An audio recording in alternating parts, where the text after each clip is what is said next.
So இப்போ extension நம்ம எப்படி fix பண்றதுன்னு பார்க்கலாம். So extension எப்பவுமே நம்ம midல தான் வைக்கணும். So beginningலயே வைக்க கூடாது, full கீழேயும் வைக்க கூடாது. mid section இருக்குல்ல அதுல தான் வைக்கணும். So அதுக்கு first நம்ம horseshoe section எடுத்துக்கணும்.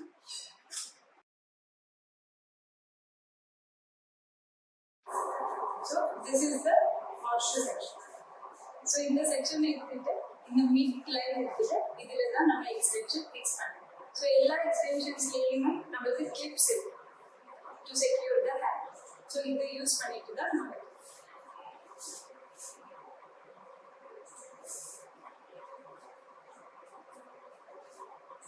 so fully cover பண்ணணும்.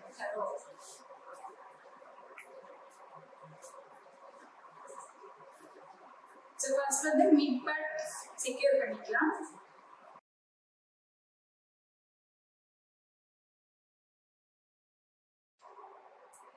So like this, everything cover பண்ணணும். So எவ்வளோ drag பண்ணாலும் வராது extension. Okay. So after that, you have to cover it with virginal hair. நம்மளோட virginal hair cover பண்ணணும். So இது எந்த shape இருக்கோ இதுவும் நம்ம அதே shape பண்ணிக்கலாம். So this is in curl shape now. Now I am going to do the tongs.